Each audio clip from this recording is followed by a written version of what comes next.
Welcome to the Slop Farm. Enjoy the video. In this video, I will show you how to make pasta with canned tuna.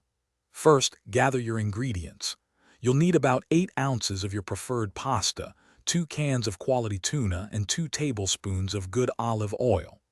Don't forget 2 cloves of garlic, 1 cup of cherry tomatoes, and 1 tablespoon of capers. Also, have fresh parsley, salt, pepper, and 1 lemon on hand.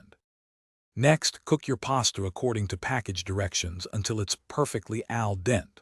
While the pasta cooks, drain your canned tuna, setting aside about 1/4 cup of the oil if your tuna is oil-packed.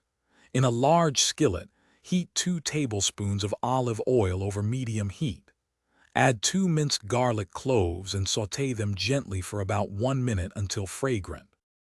Now it's time to combine everything. Add the drained tuna, 1 cup of halved cherry tomatoes, and 1 tablespoon of capers to your skillet with the garlic. Stir well to combine. Then, toss in your cooked pasta and about 1/4 cup of the starchy pasta water to create a light sauce. Season generously with salt, black pepper, and a good squeeze of fresh lemon juice. Finally, for those finishing touches, sprinkle 2 tablespoons of fresh chopped parsley over your pasta. Give it a final gentle toss to distribute the herbs evenly. Serve this delicious tuna pasta immediately while it's warm. For an extra kick, you can also add a pinch of red pepper flakes. Enjoy your quick and satisfying meal. Thanks for watching. Consider subscribing if we helped you today.